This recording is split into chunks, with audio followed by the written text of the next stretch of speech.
Good morning, everyone. I hope this finds you well and living your best life in Jesus Christ. I haven't been a minister for very long, but in my short time in the ministry, I've found that ministry is filled with high highs and very low lows. Ministry is rewarding. It's very challenging, but it's also hard. This is not a complaint by any means, but it's reality nonetheless.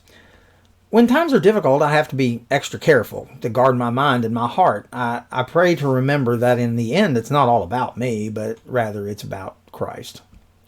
I have to remember what my purpose is in life. See, I live to propel the gospel forward. I exist to make way for the power of the gospel to change people's lives. You see, when God saves you, He transforms you. He changes your wants. He redirects your path. In other words, every day there needs to be less of me and more of Christ. It's just like John says in John 3:30, He must increase, but I must decrease.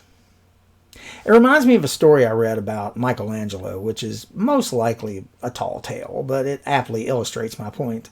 It seems that the master sculptor was beginning a new project, and he had gone to the quarry to pick out a piece of marble that he would use to create this massive sculpture.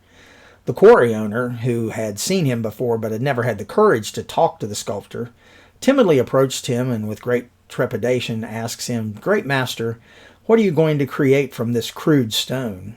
Michelangelo looked at him and he said, "I will create a great, grand horse standing on its hind legs." The quarry owner was in obvious awe when he asked, "How will you do such a thing?" The story tells us that Michelangelo smiled and said, "Ah, my dear friend, it's simplicity itself. I will do this by knocking off everything that doesn't look like a horse."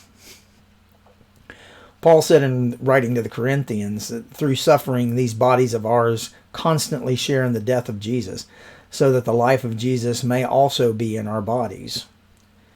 God, we're reminded by Paul, is in fact and indeed shaping us into the likeness of Christ. As Christians, we need to know and accept the work of the Holy Spirit in our lives. We may at times think that we're at the end of our rope, but as followers of Christ, we are never at the end of our hope. I like that saying. As the sculptor with his block of marble, our loving God is knocking off, chiseling away everything in our lives that is not Christ-like. We sing our songs and we say our prayers and we tell others that we want to be like Him, and someday we will. But until that day arrives, we must be patient and willing to submit to His will, allow Him to work in us and on us so that He may work through us. I hope you make today a terrific day. I want you to know that I'm here if you need me, and I love you all.